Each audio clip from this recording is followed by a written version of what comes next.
Welcome back. Moving wind farms from land and into the ocean will increase both investments and operational costs. However, the offshore wind is often more persistent than onshore, and a higher energy production may be expected.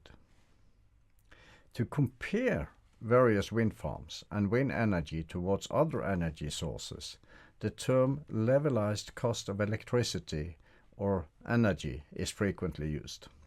In its simplest form, levelized cost of electricity, LCOE, looks as shown in this formula.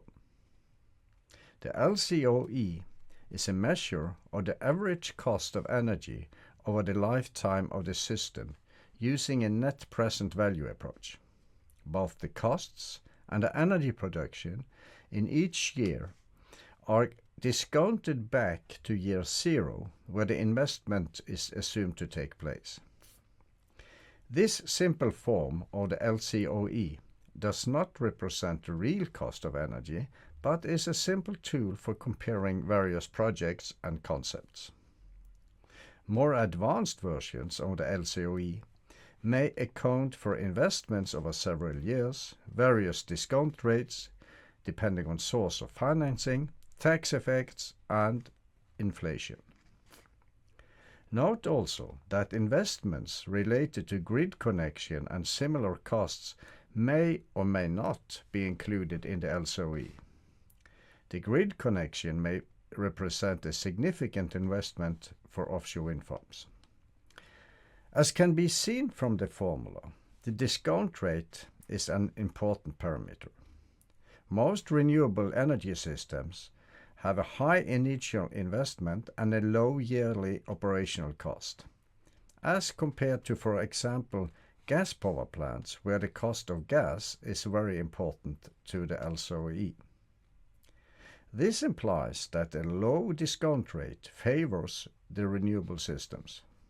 Further, knowing the investments, the uncertainty in the estimates of the cost of energy for the system is low. The power production from a wind farm varies over time and does not follow the consumer demand. Generally, the offshore wind is more persistent than the wind onshore. This is one of the reasons that we may accept higher investments for offshore wind farms than onshore. One option for reducing the variability of the delivered power is by connecting wind farms over large distances. For example, there is a low correlation between the instantaneous wind in the southern North Sea and the Norwegian Sea. Thus, by connecting wind farms at such distances, fewer periods or with little or no power production will occur. This advantage must of course be balanced towards the grid cost.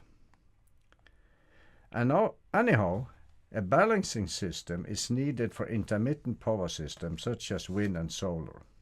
Hydropower is ideal for balancing as it is fast, renewable, and reliable. As seen from the two maps, more power is available in January than in June. This fits well with the demand in the Northern Europe and with the fact that more hydropower is available in June than in January. But this demand picture is not necessarily valid in other parts of the world, where cooling during summer season requires more power than heating during winter.